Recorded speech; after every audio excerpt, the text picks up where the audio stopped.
Hello నమస్తే. నేను మీ Ganesh Adimulam, urologist and transplant surgeon, trust hospital, Kakinada.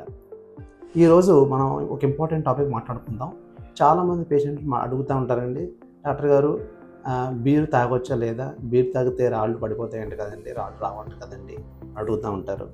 అందులో వాస్తవాలు ఏంటనేది ఈరోజు మనం మాట్లాడుకుందాం.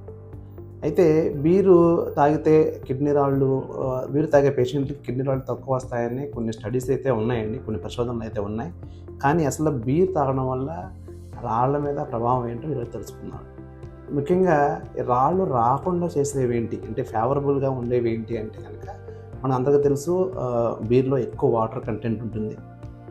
అలాగే బీర్ తాగడం వల్ల యూరిన్ ఎక్కువ తయారవుతుంది ఏమండి, టెంపరీగా యూరిన్ ఎక్కువ తయారవుతుంది. ఈ రెండు కారణాలు. అదే కాకుండా బీర్లో కొన్ని మెగ్నీషియము, అలాగే ఫైటో కెమికల్స్ ఇటువంటివి కూడా ఉంటాయి. ఇవన్నీ కూడా రాళ్ళు ఏర్పడకుండా కానీ, తయారైన రాళ్ళు పడిపోవడం కానీ కొంతవరకు సాయం చేసే అవకాశం ఉందండి. అయితే మనం గుర్తుపెట్టుకోవాల్సిన విషయం ఏంటంటే, బీర్లో ప్యూరిన్స్ అనేవి ఎక్కువ ఉంటాయండి. ప్యూరిన్స్ అంటే అడెనిన్, గ్వానిన్ అనేవి ఎక్కువ ఉంటాయండి. ఇవి మళ్ళీ బాడీలో మెటబలైజ్ అయ్యి ఎక్కువ యూరిక్ యాసిడ్ తయారవుతుందండి. ఇదో రకంగా రాళ్ళు తయారవడానికి సాయం చేస్తుంది. అలాగే బీర్లో ఆక్సిడేట్స్ కూడా ఎక్కువ ఉంటాయండి. మనకు తెలుసు ఆక్సిడేట్స్ అనేవి స్టోన్స్ ఫామ్ చేస్తాయి. బీర్ తాగిన తర్వాత టెంపరీగా కొంతవరకు యూరిన్ ఎక్కువ తయారైనా ఒక నెక్స్ట్ 5-6 అవర్స్ లేదా 7-8 అవర్స్ పేషెంట్ డిహైడ్రేషన్లో ఉంటారండి. డిహైడ్రేషన్ వల్ల రాళ్ళు వస్తాయండి. అదేవిధంగా మనకు తెలుసు బీర్ ఒకటి మనం తీసుకోము. బీర్తో పాటు మసాలా ఫుడ్, యానిమల్ ప్రోటీన్ అంటే నాన్ వెజ్ ఇవన్నీ తింటాం కాబట్టి అవి కూడా సాల్ట్ కానీ, యానిమల్ ప్రోటీన్ కానీ రాళ్ళు తయారవడానికి ఎక్కువ సాయం చేస్తాయి.